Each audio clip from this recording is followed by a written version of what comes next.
Grinding. Yes, sir, absolutely. Look at you in the gym, getting your workout. Look Yes, at sir. those bucks. Who am I here with today? Mayor of the city of New York, greatest city on the globe. And what's your name? Eric Adams. You are running a city with 8.5 million people in it. There's so many pressures to come. How do you deal with the pressure being the mayor of the most powerful city on planet Earth? Well, you start out with understanding 8.5 million people, 35 million opinions. New Yorkers have 5 fingers. They love the middle one the most, so don't get upset when they show it to you, and just do the best you can every day. Did you ever have anybody that doubted you in your career? Oh, all the time. When I was saying I wanted to be mayor 30-something years ago, people used to look at me and say, that guy's on medication. So they laughed at me then, but who's laughing now? But you didn't listen to them. Can't listen to the noise. I always tell people, let your haters be your waiters when you sit down at the table of success.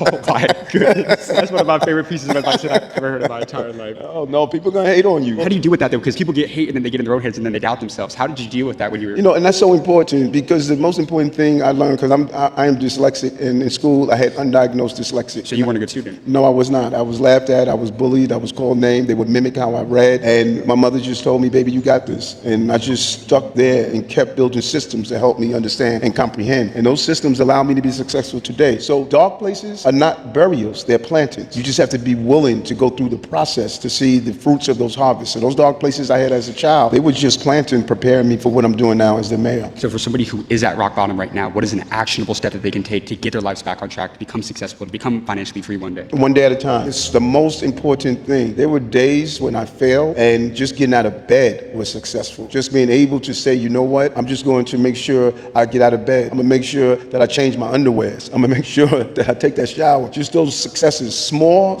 successes. You start to see bigger successes the next day. You're not even thinking about getting out of bed. You're not even thinking about, should I take that shower and shave? You're just moving forward. Don't worry about it. It's not instant. One step at a time, and it will all come together. The only time it doesn't come together is when you stop taking that step. The only fight you will lose is the one when you don't throw the punch. Have you ever been depressed? Oh, yes, without a doubt. You see, this job as mayor, my first few weeks as mayor, I lost 2 young cops, Officer Maureen Rivera. I sat in a hospital where an 11-month-old baby was shot in the head and the mother was there. We went to a fire where a large number of people lost their lives in. So there are many moments when you get depressed and you say, am I doing it correctly? Because lives depend on me. But in all of those moments, I go back to the foundation of it all. Eric, you're the mayor of New York. That depression doesn't last long. And one thing that fascinates me about you is when you think about people that are, working in the government, in politics, different political aisles, you're not afraid to embrace the other side to get things done and work together. For example, President Trump, you kind of reach out and you embrace to kind of work with him on immigration out here in New York City, but a lot of people are completely against working with the other side. Why do you think that is? Do you think that is what prevents things from actually getting done in cities and governments and all around politics? Yeah, because it becomes about them and not the people. I may be a true blue Democrat, but I'm also true blue collar, and I'm true red, white, and blue. This is the greatest country on the globe. No one lines the borders to leave here. They line the borders to come in here. We have the best product going. And after the elections are over, we need to be focused on how do we deliver for working class people in this country and in the city. So if it means sitting down with someone that's part of a different party, we're all part of only one party after the election, and that's the American party. Do you believe in God? 100%. I am who I am because of God. So faith has been important. Faith is everything to me. And I turn on my GPS every morning, my God positioning satellite. I let go and I let God, and He's handling it. He's holding it down for me. And your last message to the younger generation? I would tell them, be unafraid, be bold, be true, but most importantly, be you. Just be you. Nothing is worse than completing your life journey and you live based on how other people look at you. Trust me when I tell you, just be you, and it's going to all work out. I was me. I went from being dyslexic, rejected, now I'm elected to be the mayor of the biggest city on the globe. Just being me. Bald-headed, earring-wearing mayor. Never have we had that done before. You got amazing advice, Papa. Welcome to our office. Thank you for having us out. Thanks for Really coming. appreciate that. We've been looking forward to this one a lot. You brought this beautiful weather with you? The weather's been terrible. I brought it with us. So in this interview, we want to give people the game and the blueprint on how to build a billion-dollar company. Can we make that happen? Yes, I hope so. Let's do Because it. America needs more entrepreneurs. Who am I here with today? Don Voltaggio. And what was your business? Have you ever had one of these? And Arnold Palmer? Yeah, I'm Yeah. the founder of that company. You created these? Yes, I did. Are you serious? Yes. So you created the Arnold Palmer? Yes, I did. By myself. I met the man and created the product. What's the most amount of money you made in a year selling these? $2 billion a year. A couple $billion? More than one? Yeah. More than 2? Yeah. 3 billion? Under 3. Under $3 billion. I'm not selling just Arnold Palmer. I sell everything. But selling these made you a billionaire. I was being a...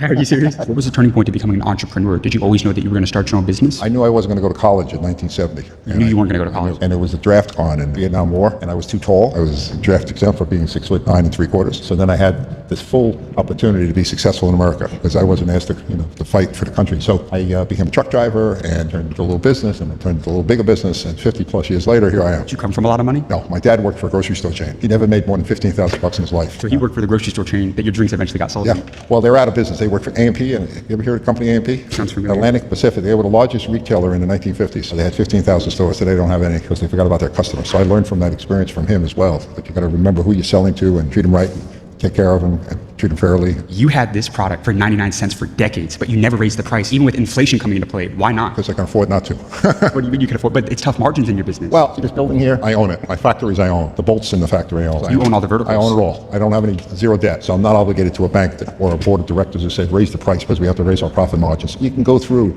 the kind of things that happens in life. During COVID, everything hit the inflation just ran out of control everywhere, freight and fuels and everything else. But we were able to survive it because we didn't have debt to service. If you run a business like you run your personal life, if you have a lot of debt, you got to stay up at night thinking about it. I learned it a long time ago. If you want to buy it with cash. In other words, pay for it. So you don't like debt? I hate it because I've seen it what it's done to companies who can't afford to service the debt. But you hear even companies like Apple that's doing trillions of dollars a year, they're still borrowing money every quarter. Do you think that bringing on a little bit more capital could help you scale, or you're just like, we don't need it because of the marketing? I have all the capital I need. The best thing in life is to have money in the bank, right? You know, we built a factory in New Jersey, spent over $400 million. We paid for it. Because you have the money. Yeah, right.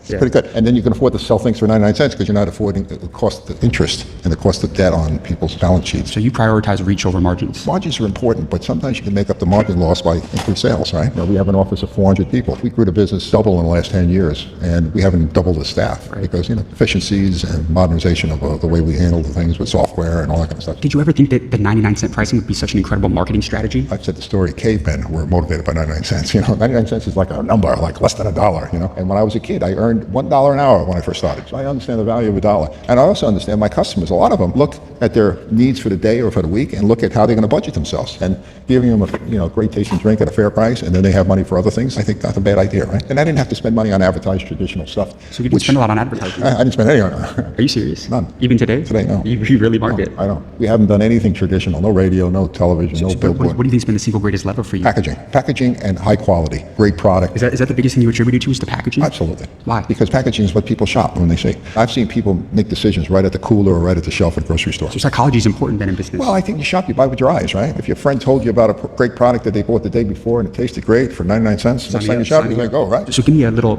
piece of advice about psychology in business. If you're in a beverage business, you need something that's going to jump off the shelf without advertising. Because if you think you're going to go into the beverage business and compete with Coke and Pepsi and the large companies, you're wrong. They'll outspend you. Were you ever afraid of them? No. So you weren't afraid of competition? No, because I've met them and I've seen them and I've seen them in operation. What do you do differently from them? I'm efficient. They're not. Let me ask you this, because when you look at your company, you never took on Wall Street, you never took on investors. What advice would you give to an entrepreneur who's trying to get capital to help start and grow their business? My dad told me once, know your cost and sell it for above that. It was so basic and simple, right? Because if you do that, every case you sell, you're going to make a profit on. Some people don't know the cost of their goods, they don't know the cost of doing business, and then they do things that I'll call foolishly, spend more than they're earning, and then borrow money, and then have the debt, and then be in that cycle. The only way to possibly pull it out is sell it. When I started in business, and as of today, I have no intention of selling this thing. It's going to go to my family, my sons, my grandchildren, and hopefully they'll be able to be very successful like I've been, and enjoy being in business and working with people and all that stuff. If you run your business that way, you can be multi-generation. If you run it where you have put on a lot of debt, and then you have a gun to your head saying, I'm not going to lend you money unless you pay me 25% interest and that kind of stuff. Because unfortunately, entrepreneurs, when they borrow money, they pay a lot for the capital. They pay a lot of a premium on the interest, and it puts you behind 8 ball because now you can't be competitive. I put a case of product on the floor as cheap or cheaper than anybody in the industry because I own everything I own. We're very efficient. We put modern facilities around the country, and we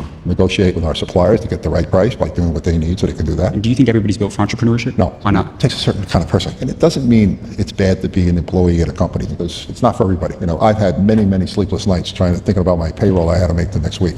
Some people, it's not for them. They're not cut out for it. Every single day in business I enjoy. I've been in business 55 years, and I haven't had one single boring day. Most people would pay for that. I get paid to do it. Not bad. So that's the definition of doing what you love. Yeah, exactly right. So was it all worth it? Was the grind to become a billionaire worth it? Yes, everybody should try. You don't have to be a billionaire. You have to be happy. Right? And too often people look at that, when costs rise and our profits shrink. I say, sometimes you're going to tighten your belt. That's what life is, right? How old are you now? I'm 73 years old. You look amazing for 73. Well, I work out. I was a truck driver for 10 years, so I got many arms. And your last message to the younger generation, if you died tomorrow and you had one more guiding principle to help the younger generation, what would that be? Realize that America is the greatest place in the world. And if you are appreciative of where you live and take care of the things that are important from just from a citizen's point of view. I hate negative talk about America because America is the best place. Not perfect, but it's the best place in the globe. I've been around the globe and I've seen other places. And I think if you want to be successful, this is the place. They'll give you a shot. No guarantees, but at least you got a shot. You got amazing advice, sir. Thank you so much for your time. How you doing, Michael? Great to meet you. Meet you, brother. Yeah, thanks for having us out. I've watched your stuff forever. Yeah? It's great. How you doing? You're doing good. Happy to be out here. Good. Well, we're happy to have you. I actually, no joke, like I'm always, in the morning when I get up before I go to bed, I'm always scrolling through stuff. And I've actually sent your thing to him a couple times. I said, I like this kid. And what's it called? School? It's the School of Hard Knocks. School of Hard Knocks. Okay, well, the definition of that. Who am I here with today? Michael Rubin. How did you make your billion? Fanatics, man. I started Fanatics back in 2011. Been building and grinding every day. How much money are you going to make this year? Fanatics will be about $12 billion in revenue next year, 22,000 people, and we're just getting started. 12 billion with a B? 12 billion with a B. It still feels like a startup. What was the turning point to becoming an entrepreneur? Yeah, I think I was kind of born that way. I mean, some people are just born with it. Some people develop it over time. For me, I think I came out of the womb that way. I was always terrible at school, terrible at sports, but I always loved business. Before you built a billion-dollar company, did you have anybody that doubted you? People doubt me every day. I love doubters.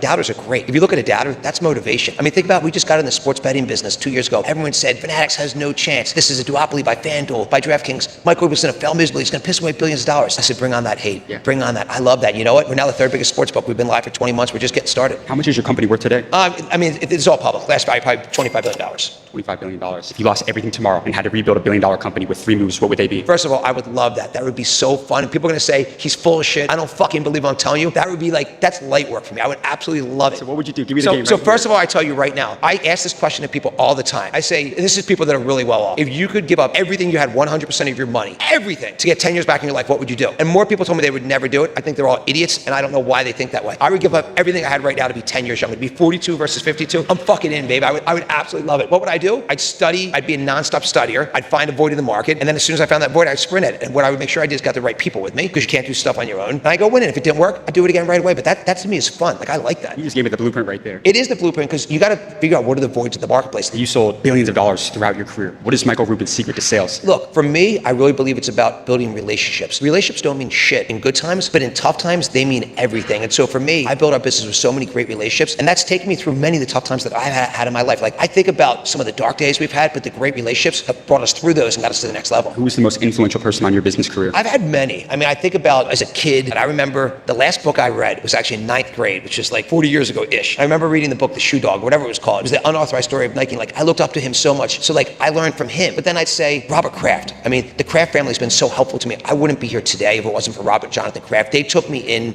15 years ago when I was just getting started with Fanatics, and they were so helpful to me. And again, they didn't want anything from me other than to help me build a great business for fans and a great business for the NFL. But they just invested so much time and energy. And you know what? You can't have real success without having people really help you. And don't be scared to ask for help. Like, so many people are scared to ask for help. I'm not. I ask for help every day today. And people ask me for help every day today. And that's great. I was just up in my office literally hitting so many people that are coming to Fanatics Fest saying, hey man, thanks for coming. It means so much to me. And they're like, hey, thanks for having me. It's like, I love those relationships because they're authentic, because like, I want to show appreciation and love, and they're showing appreciation and love. Why do you think so many people are terrified to ask for help? Look, my belief is most people are actually scared to fail. And if you're scared to fail, you're never going to be that successful. I like to fail because each failure leads to the next success. And that's not like bullshit. That is factually the way it works. I can go through and think about when I ran out of money at 15 years old. I had creditors knocking at my door every day before I go to high school. And then 6 months later, I get myself in the closeout business. And a few years later, I'm doing $100 million, making $10 million a year as a 21-year-old buying and selling closeouts. So like, you have to embrace failure. If you're scared to fail, you have no chance of ever being successful. If you embrace it, you take the L's and you just use them to be better, then you're going to grow from each one of those. And I know people who've had 20 L's in a row in business and then they hit one grand slam. That's okay. Have you ever been broke before? Fuck yeah. Like, I've been negative. I've had, like, I think back to 2009 during the financial crisis. I had a negative net worth when you took my real estate out of it. But you know what? I enjoyed every minute of it. I wasn't scared. I'm like, let's fucking go. I just was going to outwork and out hustle. I wasn't going to quit until I got to the right point. Like,